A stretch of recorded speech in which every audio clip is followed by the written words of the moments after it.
I remember the night I watched my dear friend Nora, who was 78 at the time, try desperately to fall asleep in her recliner. She had tucked herself under a soft blanket, turned down the lights, and turned off the TV, hoping for a little peace and rest. But the minutes ticked by, and a faint glow from the digital clock revealed the stress and frustration on her face as she tossed and turned. When she finally dozed off, it was well past midnight. The next morning, she woke up groggy, aching in her joints, and worried that she was losing control of her own body. I felt a pang in my chest seeing how something as natural as sleep had become a nightly battle.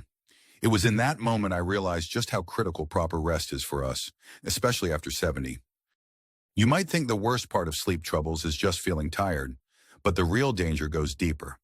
Poor or disrupted sleep can sap your energy so thoroughly that even the simplest tasks, like cooking breakfast or taking a short walk, seem overwhelming.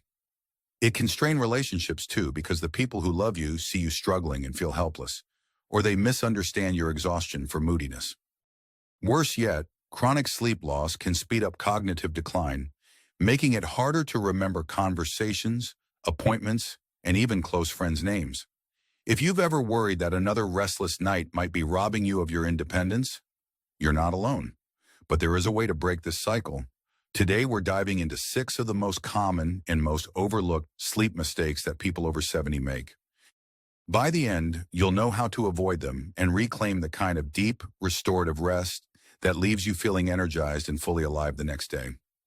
I'll show you everything I've learned from speaking with doctors, reading the latest research, and, most importantly, from seeing seniors just like you transform their nights from restless to restful.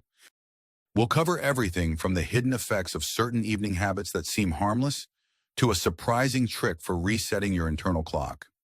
Make sure to stay with me until the very end, because the last mistake is one almost nobody talks about. Yet it has the power to make or break your ability to get a solid night's sleep. You might be wondering if any of this really applies to you, especially if you think you've heard all the standard advice about cutting out caffeine or turning off screens. But trust me, these mistakes run deeper than just superficial fixes. After spending years studying the daily habits of people who remain vibrant and healthy well into their 80s and 90s, I've seen patterns emerge that most of us have simply never learned or have forgotten along the way. This goes beyond the usual cookie-cutter suggestions. It's about making subtle yet powerful adjustments that align with your body's changing needs. Before we begin, I invite you to subscribe to this channel and turn on your notifications if you haven't already. That way you won't miss any future videos that can help you stay active, healthy, and fulfilled as you age. If you find this content helpful, please type 1 in the comments. If you don't find it helpful, type 0 so I'll know how to improve. Now let's uncover those 6 crucial sleep mistakes, one by one, and explore how to fix them so you can wake up each morning feeling like the best version of yourself. Let's start with the first mistake, which might come as a surprise because it challenges what many of us have believed about nighttime comfort for decades. It's a subtle error, but correcting it can be a game changer. The first mistake is all about how we try to get comfortable in bed, and it begins with the things we consider cozy.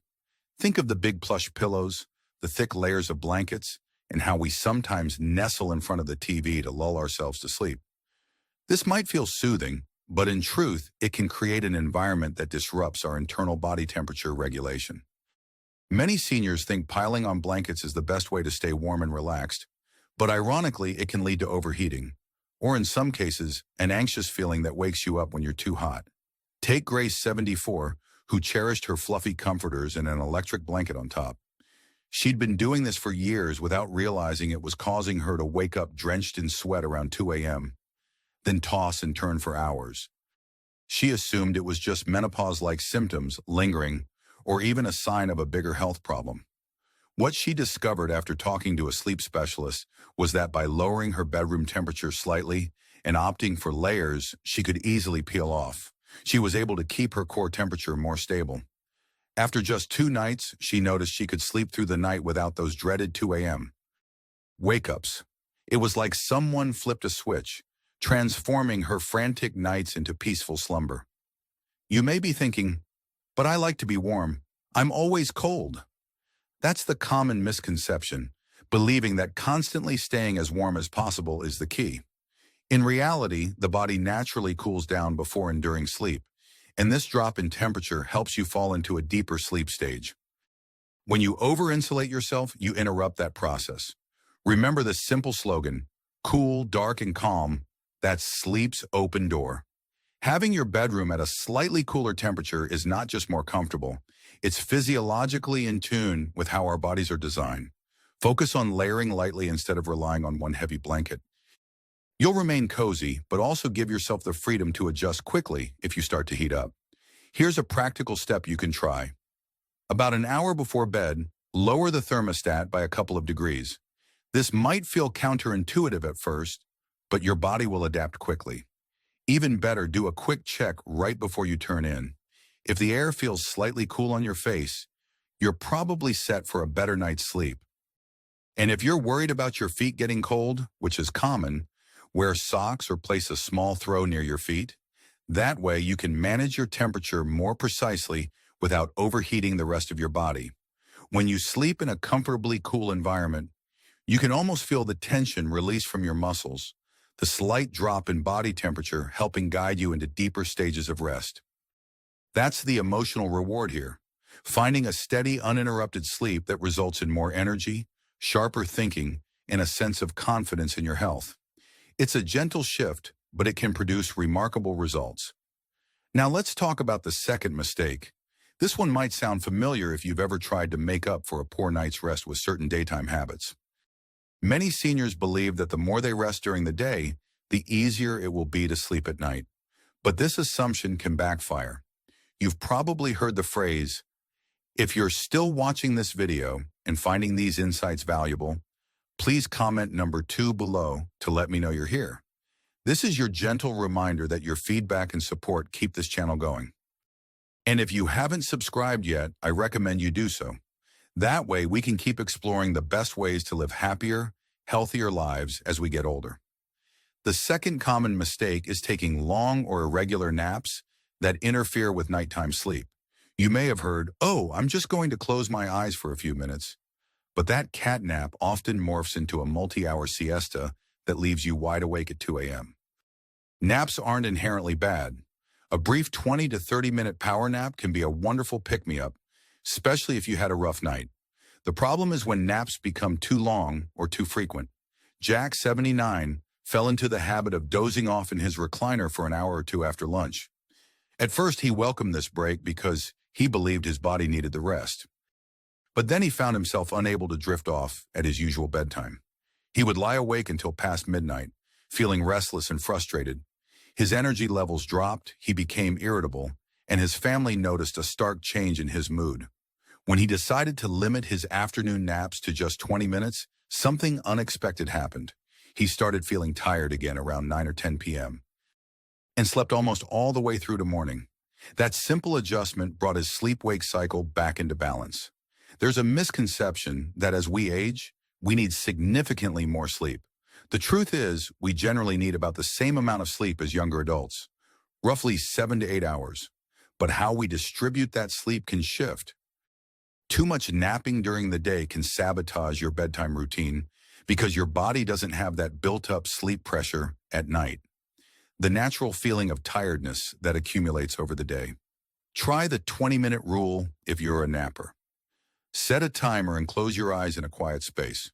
Once the timer goes off, get up, walk around, and grab a glass of water. Initially, it may feel like you still want more sleep, but you'll notice a nice burst of alertness. This short nap can improve your mood, cognitive function, and energy without cannibalizing your nighttime rest. The emotional benefit here is huge.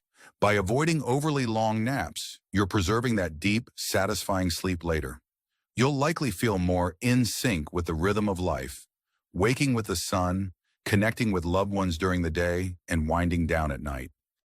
That sense of alignment can melt away stress and give you a feeling of control over your routine, something that becomes increasingly precious as we move into our 70s and beyond.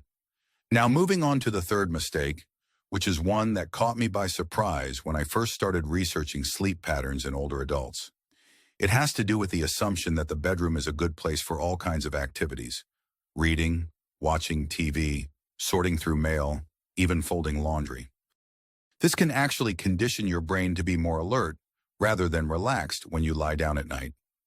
Picture Alan, 82, who spent half of his day in bed reading newspapers, scrolling through his phone, or even snacking. By the time he was ready to sleep, his mind was still racing. Instead of associating his bed with rest, it became tied to mental stimulation and distractions. At some point, he realized that every time he saw his bed, he felt unsettled, as though there was always something else he should be doing. His mind was conditioned to treat his bed as an all-purpose workspace.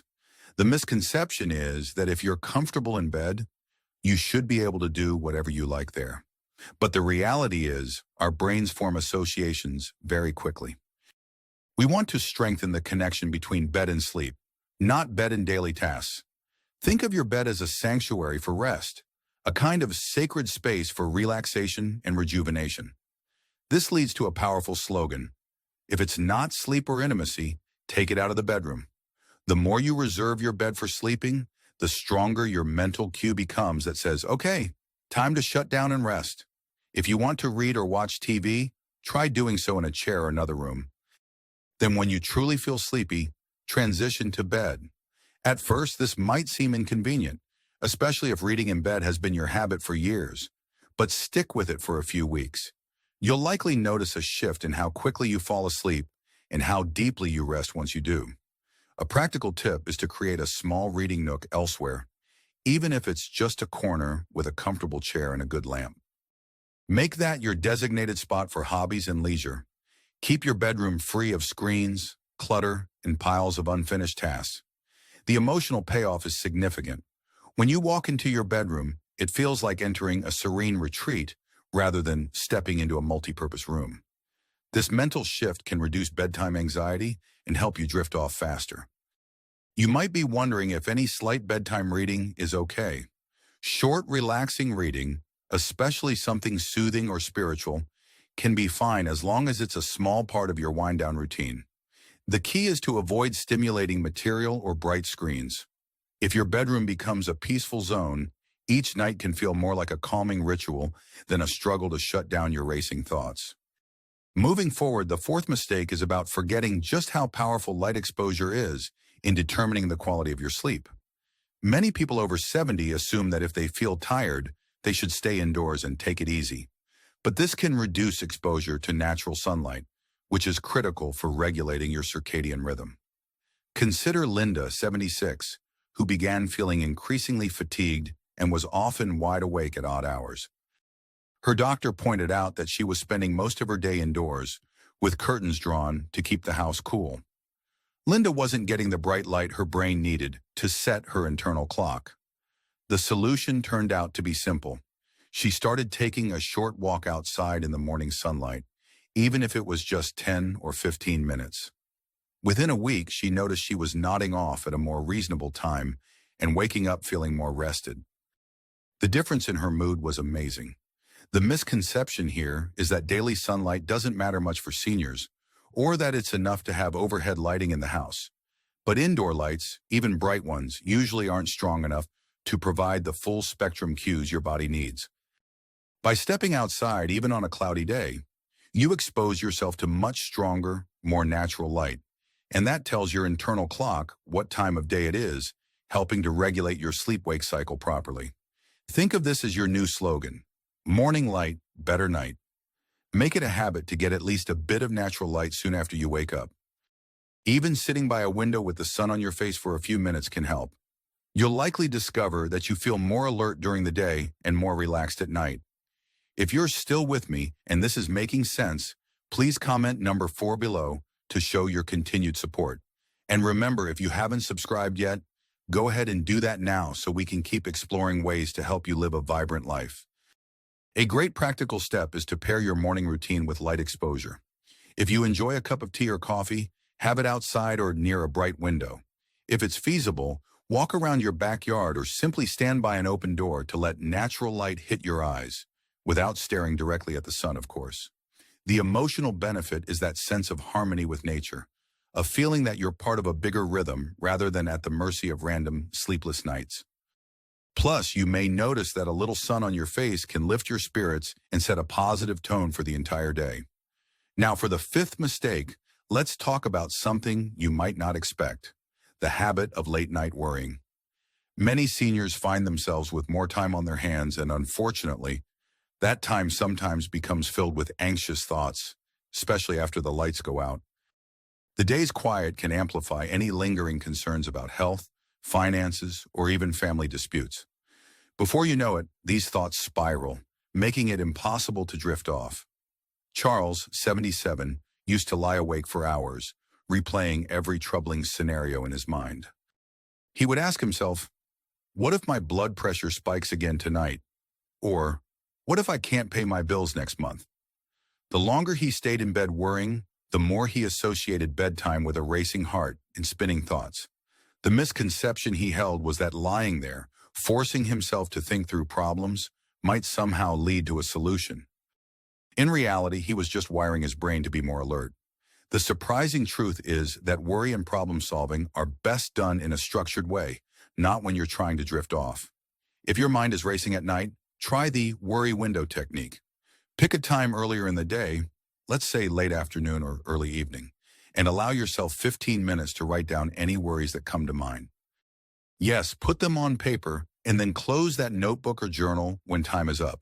This sends a signal to your brain that there's a designated space and time for dealing with concerns, and bedtime is off limits. Remember this phrase: today's worries belong to the daylight, not the darkness. When you do find yourself worrying in bed, gently remind yourself that you already handled those thoughts during your worry window. It might sound too simple, but countless seniors have found relief from insomnia once they started this habit. The emotional reward is huge. You can lie down with more peace of mind, knowing you have a plan for your concerns, rather than letting them rattle around in your head all night. And if you really can't shake a specific worry, get out of bed. Move to another room, do some light stretching or slow breathing exercises, and only return to bed when you truly feel drowsy again. This breaks the association of bed as a place of mental stress. Over time, you'll train your brain to see bedtime as a safe zone for rest, not a mental battleground.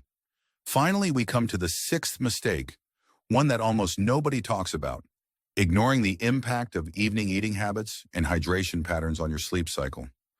So many of us have been told, have a hearty dinner, then you'll sleep like a baby.